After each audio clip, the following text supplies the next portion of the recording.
দেখছেন Probash Kontho morning update powered by JMG cargo. Malaysia electronic cigarette বা vape liquid Piu Piu নামক একটি নতুন অত্যন্ত বিপজ্জনক সিনথেটিক মাদকের উপস্থিতি শনাক্ত হওয়ার পর দেশটিতে ই সিগারেট ও ভেপ সম্পূর্ণ নিষিদ্ধ করার জোর দাবি জানিয়েছে পুলিশ।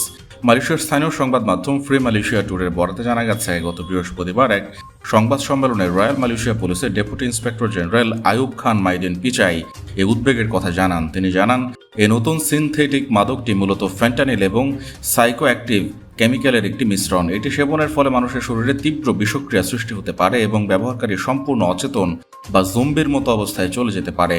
চীনা ভাষায় পি পিউ বা পিয়াও পিয়াও শব্দের অর্থ হল ভাসমান। মাদকটি সেবনের পর হালকা, ঝিমঝিম এবং তীব্র উত্তেজনার এক বিভ্রম তৈরি হয় বলে এর এমন নামকরণ করা হয়েছে।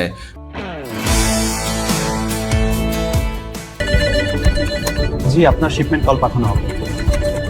5 থেকে 7 দিনের মধ্যে ডেলিভারি। গ্রাহকের প্রত্যেকটি পণ্যের নিরাপত্তা নিশ্চিত করা। প্রতি সপ্তাহে শিপমেন্ট। বাংলাদেশের সব জেলায় delivery service. JMG cargo and logistics Malaysia 95 Jalan Tun HS Lee city centre, Kota Raya RHB bank ও মে ব্যাংকের পাশে।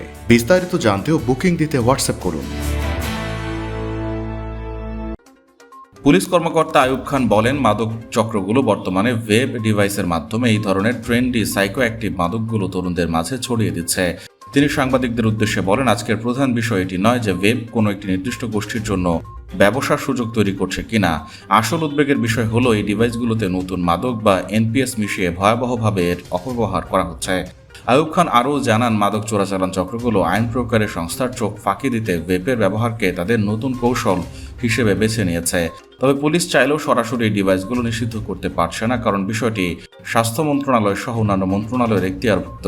বর্তমানে যুব সমাজের মধ্যে ওয়েব সেবন একটি ফ্যাশন বা গর্বের বিষয়ে পরিণত হয়েছে উল্লেখ করে তিনি বলেন, পরিস্থিতি আরও খারাপ হওয়ার আগেই আমাদের এই সমস্যার লাগাম টানতে হবে। বিশ্বের অনেক দেশ ইতিমধ্যে ওয়েব পণ্য নিষিদ্ধ করেছে। মালয়েশিয়ার উচিত একই ধরনের রাজনৈতিক সদিচ্ছা দেখানো।